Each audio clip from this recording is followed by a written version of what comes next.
Nonviolent resistance is a method of struggle in which unarmed people confront opponents by using collective action, including protests, demonstrations, strikes, and non-cooperation, to build power and achieve political goals.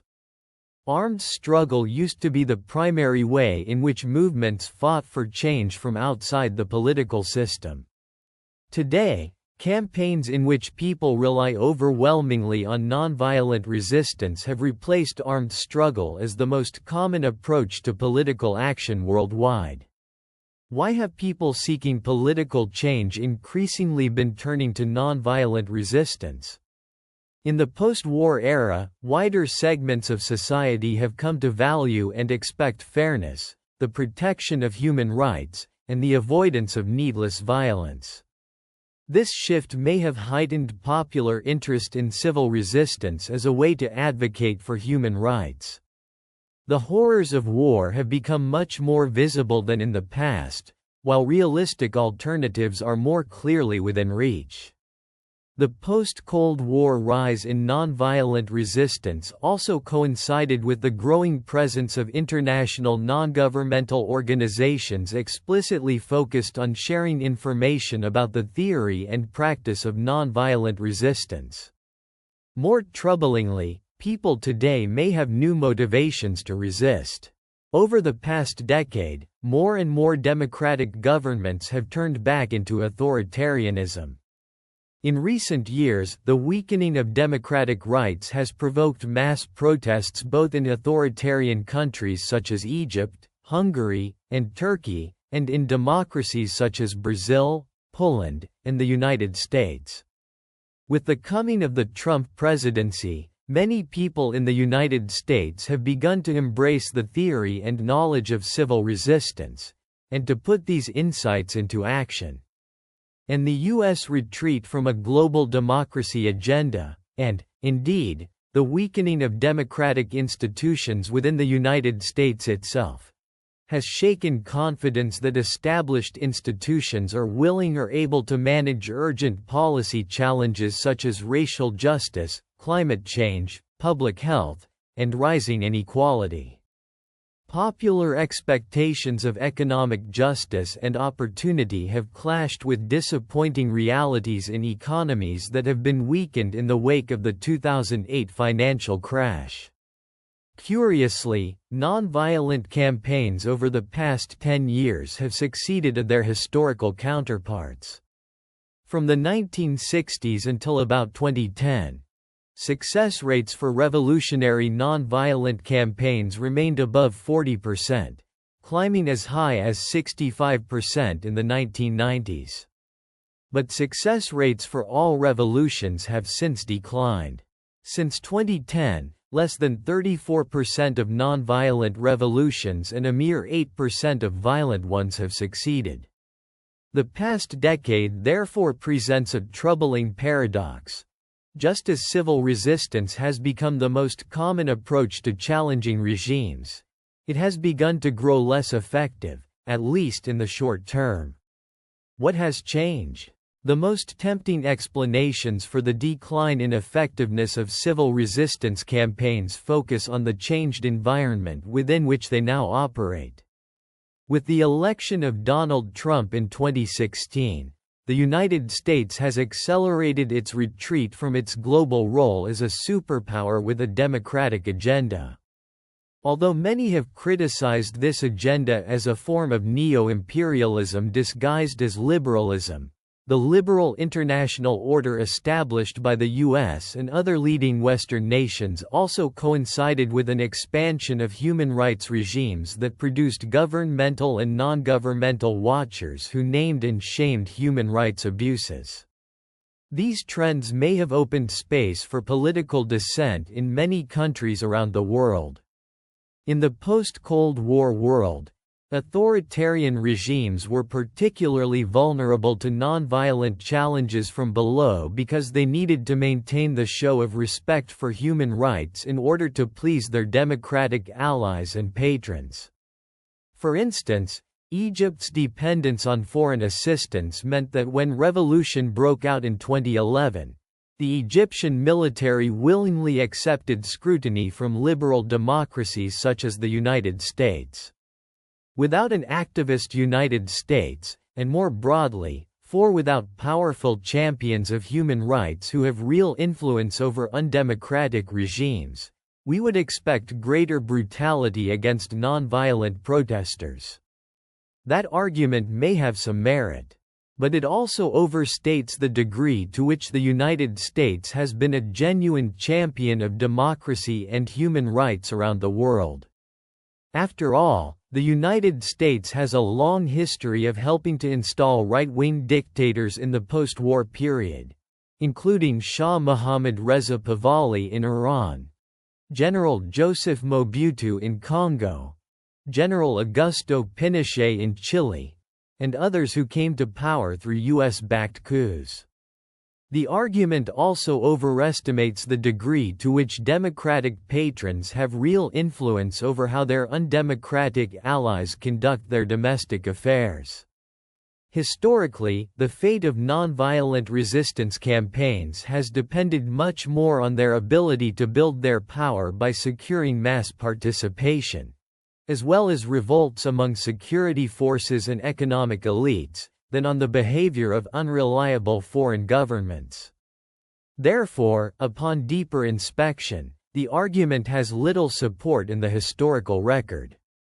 Instead, the most compelling explanations for the declining effectiveness of nonviolent campaigns lie in the changing nature of the campaigns themselves. First, in terms of participation, civil resistance campaigns have become somewhat on average than in the past.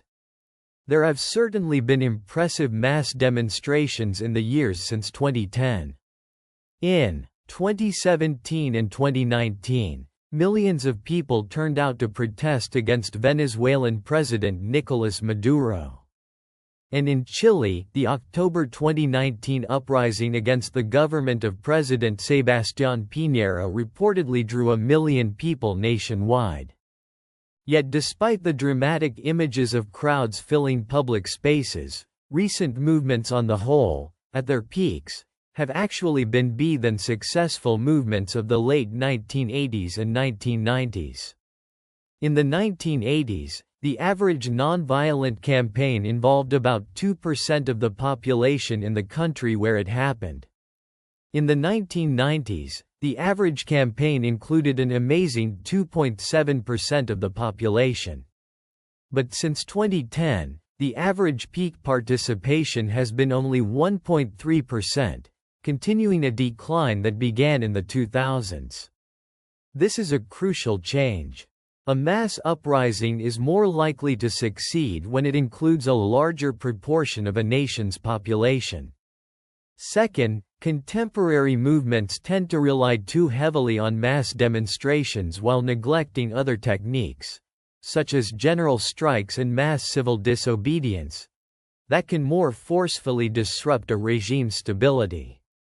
Because demonstrations and protests are what most people associate with civil resistance, those who seek change are increasingly launching these kinds of actions before they have developed real staying power or a strategy for transformation.